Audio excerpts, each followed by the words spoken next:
Social media, most of us use it. It is a great resource to keep up with friends and family and get your news. You can now go live on social media, post lots and lots of pictures and video, but when it comes to what we share, how much is too much? And is it putting your loved ones in jeopardy? Not all fidget spinners are created equal. You have some that light up, some that are silent, and if you want to annoy your friends, you can use the ones that make a little noise. I'm going to be going up against you in this basketball game, one of the all-stars. So is that your game face? No, I don't have a game. I'm getting real scared, though. You look like you got some skill. Yeah, looks can be deceiving. You seem very relaxed for a guy who just had a life-changing experience. Well, probably because I've been on the road and I'm still half asleep. The doors here at Richland High School are open. The Madison County School District, one of the only districts in the metro to have classes today despite all the snow that was falling early this morning. I don't see nothing wrong with it.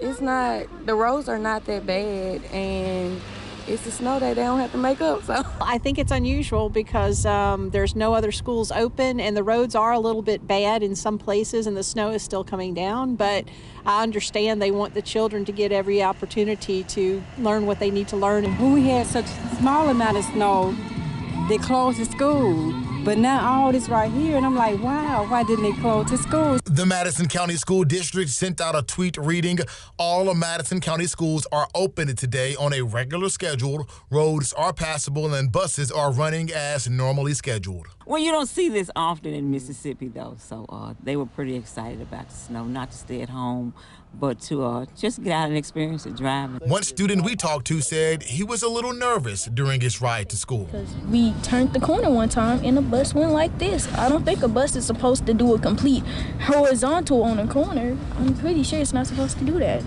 which shows that the road is kind of slippery. The two boys, they go to school in Madison County, so they had to go to school, but I'm picking them up. Okay, what made you decide to pick them up early? Because we finna go play in the snow. I had to beg her, though, because he said she would not risk her life to come pick me up. So I had to do a little bit of begging, but it's great, because now I get to spend this beautiful day with my loving mom.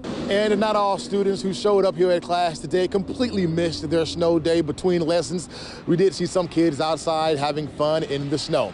Reporting at Richland High School, Marcus Hunter, 16 WAPT News. It was not just the public protesting the president's visit. Activists and city leaders did as well. Today, what we are doing is standing on principle. We're standing in accord with what the ideals of this civil rights movement means. Jackson Mayor Chokwe Antar Lumumba and other civil rights leaders held a news conference at the Smith-Robertson Museum ahead of Trump's arrival. What I cannot support is bigotry. What I cannot support is discrimination. What I cannot support is abuse of women's rights. And I will not stand or sit or be photoed with an individual and appear that I am complicit with those activities. In addition to Lumumba, National NAACP President and CEO Derek Johnson and Jackson native Dr. Amos Brown talked about their opposition to the president and why they decided not to attend the museum's opening ceremonies. We refuse to give an opportunity for a big picture to an individual who don't care about our voting rights.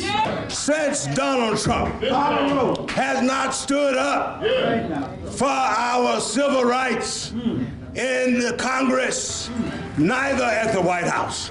He does not deserve to be in Jackson for the celebration of the Civil Rights Museum opening. Before ending his press conference, the mayor wanted to make it clear that he was not discouraging others from attending the museum, but he encouraged them to, not just today, but in the years to come as well. Silas is an up-and-coming rapper from Jackson, Mississippi, and if you think his new song sounds familiar, come and let's play together in the bright sunny weather. You're not alone. Come and let's play together in the bright sunny weather. It was like one of the few images I had as a child of a successful black community.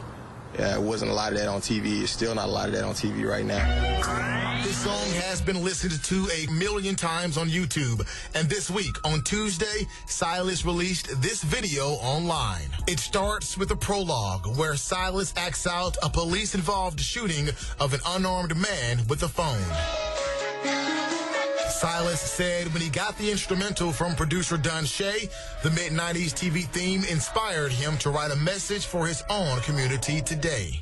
The story I want to tell is I want Black Americans to know that it is possible to be successful, you know, despite, you know, all the things that are going on right now. Welcome to the land of the colored. All we do is win, never suffer. Ain't no cops in the cover. Where every kid on the block never had a Glock. In all families got a father and a mother, but we... Today, the song and his message are already registering nationwide. Now, as an artist, you can get to millions of people in an instant through social media. So we just got a Peace and Vibe about Silas, and that's going to help the song to continue to grow on a national level. But if you listen to the explicit version of the song, you hear a chorus and lyrics that are not so kid-friendly. Of course, there is colorful language in it, but it's hip-hop, and sometimes, you know, that is what, you know, is used to kind of get that message across. It might not be for everyone. I think the most important thing is that the issue is being talked about. And, you know, even if I'm getting negative comments, you know, there are other people that are standing up and they're providing positive comments for the negative. For a lot of people, the first thing we do after waking up is check our cell phone. And if you're anything like me, you get a lot of news alerts. Even still, just through scrolling through Facebook on your timeline or Twitter, you can catch up on a lot of the news you may have missed throughout the day. But how can you be sure that everything you read is actually true? Fake news isn't new. It's been around for a while. It may not have been termed that, but it's been around for a while. Remember the Loch Ness Monster? How about Bigfoot? Or back in December when police say Edgar Madison brought an assault weapon to a D.C. pizza shop after he saw a news story claiming Democrats were running a child sex trafficking ring, which turned out to be fake. He was arrested. Professional fake news pushers have gotten really good at telling alternative facts, which is why Dr. Elaine Anthony, Dean of the School of Journalism and Media Studies at Jackson State University, is tweaking her courses to deal with the changing times. What we're doing, we're addressing the issue because our students are asking the questions. But we're not teaching journalism differently because of what may or may not be going on now. We're teaching accuracy. High schools and colleges around the country are adding civics courses on how to spot fake news. Dr. Anthony says JSU is teaching their students how to ask the right questions and avoid giving out false or misleading information. You've got to know what you're doing. Will you have to work a little harder? Perhaps. But you should want to go that last mile to ensure that what you are disseminating is definitely the truth, it's accurate, and it's good information. Now, fake news is much harder to detect, with so many people using their cell phones to get news. Clickbait, which refers to the news that you see on your mobile device or computer that uses sensational headlines and eye-catching pictures at the expense of quality or accuracy, are becoming more popular than ever. We read stories. We listen to stories by headline. If the headline is engaging and interesting, it drives us to it. But we don't want a headline to misrepresent a story. And students have to come up with ideas that will draw you in, but will be truthful. Sticking to the J-School's promise of integrity first. You walked into our offices here at the School of Journalism and Media Studies. The first thing you saw was the First Amendment to our Constitution. We believe in that, we teach that, and we teach our students that they have to be people of integrity. Many people say it is getting tougher every day to know which media outlets are telling the truth. The press, honestly, is out of control. The level of dishonesty is out of control. No matter what is going on in the world of politics, we must be true to our craft of journalism, and that's staying true to the First Amendment and staying true to the essence of truth in journalism. Our job is not to manipulate.